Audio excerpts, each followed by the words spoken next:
दोस्तों आज हम पढ़ेंगे बाजार संरचना मार्केट स्ट्रक्चर जो 4 प्रकार का होता है। पूर्ण प्रतिस्पर्धा परफेक्ट कंपटीशन, एकाधिकार मोनोपोली, एकाधिकारात्मक प्रतिस्पर्धा मोनोपोलिस्टिक कंपटीशन और अल्पाधिकार ओलिगोपोली।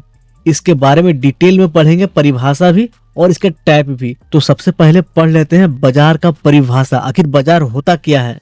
दोस्तों बाजार एक ऐसा व्यवस्था है, ऐसा क्षेत्र है जहां खरीदार यानी क्रेता और विक्रेता वस्तुओं एवं सेवाओं का और संसाधनों का आदान प्रदान करते हैं, क्रय विक्रय करते हैं। उसे हम बाजार कह सकते हैं। यह किसी भौतिक स्थान तक सीमित नहीं होता है, मतलब एक क्षेत्र में ही सीमित नहीं है, बल्कि यह डिजिटल प्लेटफॉर्म, थोक विक्रेता या खुदरा बाजार तथा वैश्विक स्तर तक फैला हो सकता है, जैसे इंटरनेशनल भी हो सकता है। बाजार की मुख्य विशेषता, बाजार में उत्पाद और सेवाओं की मांग और आपूर्ति होती है। मतलब बाजार में क्या होता है, डिमांड और सप्लाई, तो उसे हम बाजार कह सकते हैं। और बाजार में वस्तुओं का मूल्य का निर्धारण उसके प्रतिस्पर्धा प्रतियोगिता के कारण निर्भर करता है या फिर अन्य कारण भी डिपेंड करता है। यह स्थानीय भी हो सकता है, राष्ट्रीय भी या अंतर्राष्ट्रीय भी हो सकता है। तो आइए समझते हैं बाजार की संरचना कैसे होता है। बाजार की संरचना प्रतिस्पर्धा यानी प्रतियोगिता के स्तर और विक्रेताओं की संख्या के आधार पर वर्गीकृत किया जाता है, बांटा जाता है कि कितना विक्रेता है, कितना खरीदार है, इस पर डिपेंड करता है। यह बात इस पर निर्भर करता है कि एक बाजार में कितने खरीदार और कितने विक्रेता हैं, उनके पास कितनी शक्ति है और कीमत कैसे तय होती है, इस पर निर्भर करता है। बाजार की संरचना को मुख्य 4 भागों में बांटा गया है, जो कि हमने शुरू में ही बता दिया। तो चलिए पढ़ते हैं पूर्ण प्रतिस्पर्धा होता क्या है। दोस्तों पूर्ण प्रतिस्पर्धा एक ऐसी बाजार संरचना है जहां बहुत सारे विक्रेता और खरीदार होते हैं। मतलब वस्तु को बेचने वाला और खरीदने वाला की संख्या बहुत ज्यादा होता है, उसे हम पूर्ण प्रतिस्पर्धा कहते हैं। और इस बाजार में कोई भी व्यक्ति यानी विक्रेता और खरीदार बाजार की कीमत को प्रभावित नहीं कर सकते। बाजार की जो कीमत है उसे बदल नहीं सकते। जो बाजार में बिक रहा है, अगर मटर 10 रुपए में बिक रहा है तो पूरे बाजार में मटर 10 रुपए में ही मिलेगा। तो पहला विशेषता है, बहुत सारे क्रेता और बहुत सारे विक्रेता होते हैं इस बाजार में।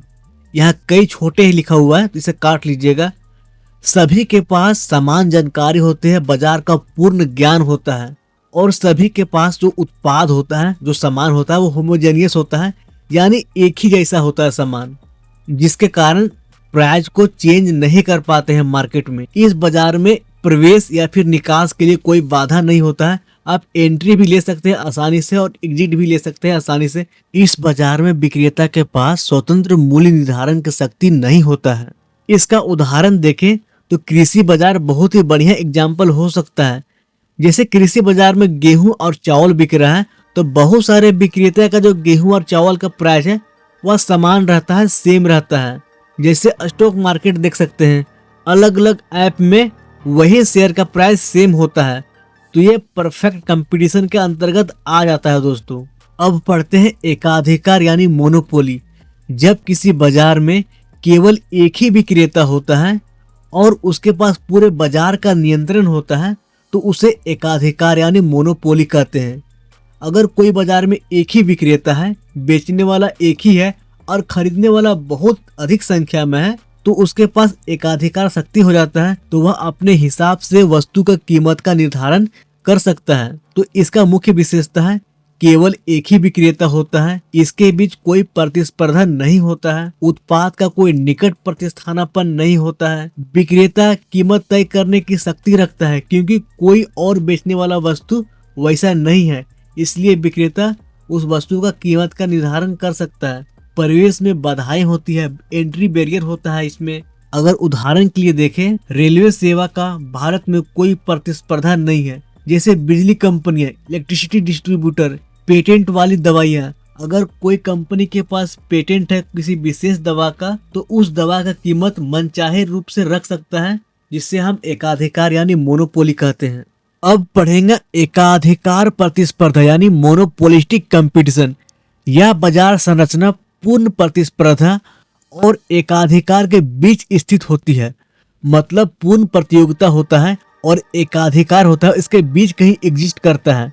इसमें कई विक्रेता होते हैं लेकिन उनके उत्पादों में भिन्नता होती है, प्रोडक्ट डिफरेंशिएशन होता है। जैसे दो मोबाइल कंपनी सैमसंग और आईफोन अपने अलग अलग विशेषता के लिए जाने जाते हैं, उसी प्रकार से यह बाजार में फिट होता है। इसके मुख्य विशेषता का बात करें, कई विक्रेता होते हैं लेकिन उसके उत्पाद, उसका प्रोडक्ट अलग अलग होता है। जूता बनाने वाला कंपनी है नाइकी, एडिडास, पूमा, सभी जूते बना रहे हैं लेकिन उसमें कोई डिफरेंट है, इसलिए वो मार्केट में बिक रहे हैं अलग अलग प्राइस पे। प्रत्येक फर्म अपने उत्पाद को विशेष यूनिक बनाने का कोशिश करते हैं। इसमें ब्रांडिंग और विज्ञापन से प्रतिस्पर्धा होता है। इसमें प्रवेश बाधाएं बहुत ही कम होती है। उदाहरण के लिए आप समझ सकते हैं फास्ट फूड इंडस्ट्री में मैकडोनल्ड, KFC है, डोमिनोज है, सबवे है, सभी बर्गर बेचते हैं लेकिन उसमें कुछ अलग अलग डिफरेंट होता है, इसलिए वो मार्केट में एग्जिस्ट कर रहे हैं और अलग अलग प्राइस पे अपना प्रोडक्ट को बेच रहे हैं। जैसे कपड़ों का ब्रांड है, जूतों का ब्रांड है, नाइकी, एडिडास, पूमा, सभी जूते बेचते हैं, कपड़े बेचते हैं लेकिन उनका डिजाइन, उनका टेक्सचर अलग अलग होता है, इसलिए वो मार्केट में बिक रहे हैं। इसलिए इसे कहते हैं एकाधिकार प्रतिस्पर्धा।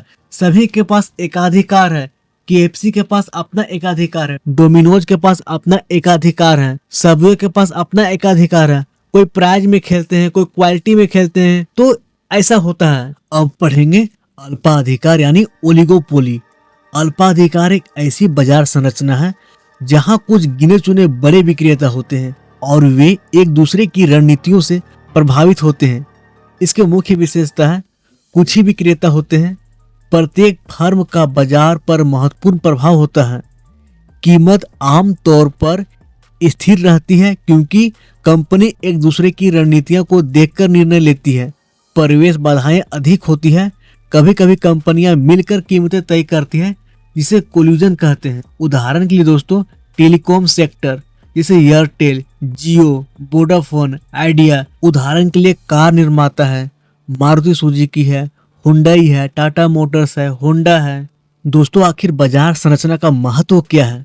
बाजार की संरचना किसी अर्थव्यवस्था और व्यवसायों के लिए बहुत ही महत्वपूर्ण होती है क्योंकि यह तय करता है कि किसी कंपनी को कितनी प्रतिस्पर्धा का सामना करना पड़ेगा। इससे मूल्य निर्धारण और उपभोक्ता की पसंद पर प्रभाव पड़ता है। यह नए उद्यमियों, एंटरप्रेन्योर्स के लिए बाजार में प्रवेश करने की कठिनाइयों को निर्धारित करता है। विभिन्न बाजार संरचना अर्थव्यवस्था के विभिन्न क्षेत्रों में अलग अलग प्रभाव डालती है। दोस्तों, इसका निष्कर्ष का बात करें तो बाजार संरचना में व्यापार और प्रतिस्पर्धा को समझने में मदद करती है। प्रत्येक बाजार संरचना के फायदे और नुकसान होते हैं।